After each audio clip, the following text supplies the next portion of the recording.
I know that you represented your company at the National Retail Federation Conference in New York. I imagine a lot of retailers are interested in this technology, but we're talking about technology that goes into the brick and mortar stores. Sure. Yeah. What is the response that you're getting?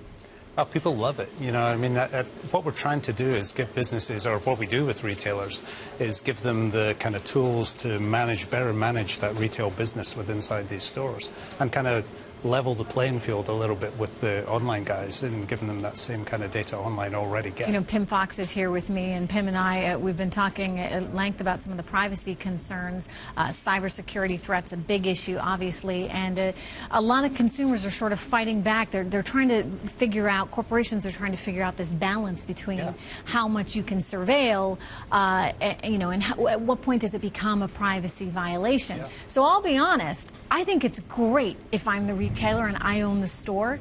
As a consumer, I don't know if I want someone watching me in that way, knowing that I picked up Pimm's suit and said, ooh, I really like this fabric, and saw how I touched it and went on to something similar.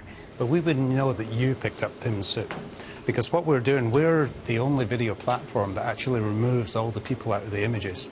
So what we work with are the patterns and trends and data that comes from people moving through a space, but the people are all removed in real time. So what are some of the things you've discovered? Where's the most traffic? What are the most expensive per square foot items that are sold in stores? Yeah, we give, it depends on the retailer, really. Okay, so, like a retailer like a Macy's or Bloomingdale's, a Federated store, for example. Yeah, so we would be able to tell them in certain stores or shops within their shops, you know, where the customers have gone, when they've gone there, what they've touched, what they've interacted with. But what works? I mean, for example, cosmetics and jewelry, shiny things on the ground floor, is that a good square footage representation? Yeah, it can be. Yeah, it's, you know, we're more in, you give them the patterns and trends to see that kind of stuff, and then it's up to that retailer to do what they want with that. So we work with them to, you know, ultimately what you're talking about is what we're giving them, the ability to see, is that the best thing? So this is effectively big data for the brick and mortars. Yeah. You used to work at Apple? I did. So is there anything, you know, that you saw in the retail environment from Apple that's applicable to what you're doing here? I mean, just technology. Well, it's all technology. Every retailer is trying to look for this stuff nowadays. Every retailer wants to better understand the customer journey, the customer experience, and everyone is working to improve it.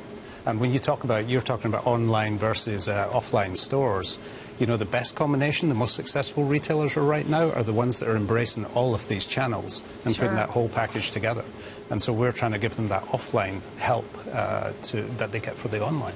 Are you also able to connect the patterns inside the stores with the actual purchases that go on? How do you know that they've actually made that sale? Because you can see from, I don't know, the number of people that went into a fitting room and then moved to the checkouts. So you get that kind of data. The number of people that moved from a display and then went to the checkouts. The number of people that touched certain items.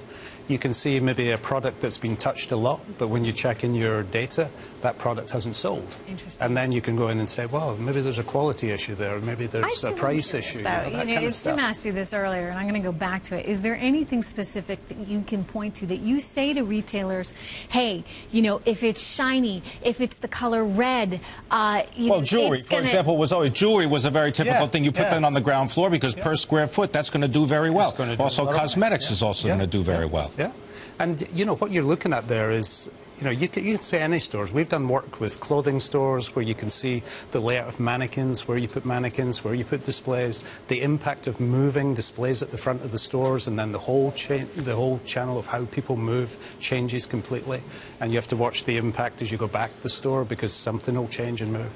So, you know, new promotions, new fixtures that you use, are these attractive, are they not attractive? We can see all of that stuff. You know, I think Ron Johnson could have used some of this at JCPenney. At JCPenney, right, yeah. Is it an expensive system to deploy? No, we're not an expensive system to deploy. We license per camera. We use existing cameras in stores. It's a software, and it's you know, it's for a retailer. This is a lot of money to save.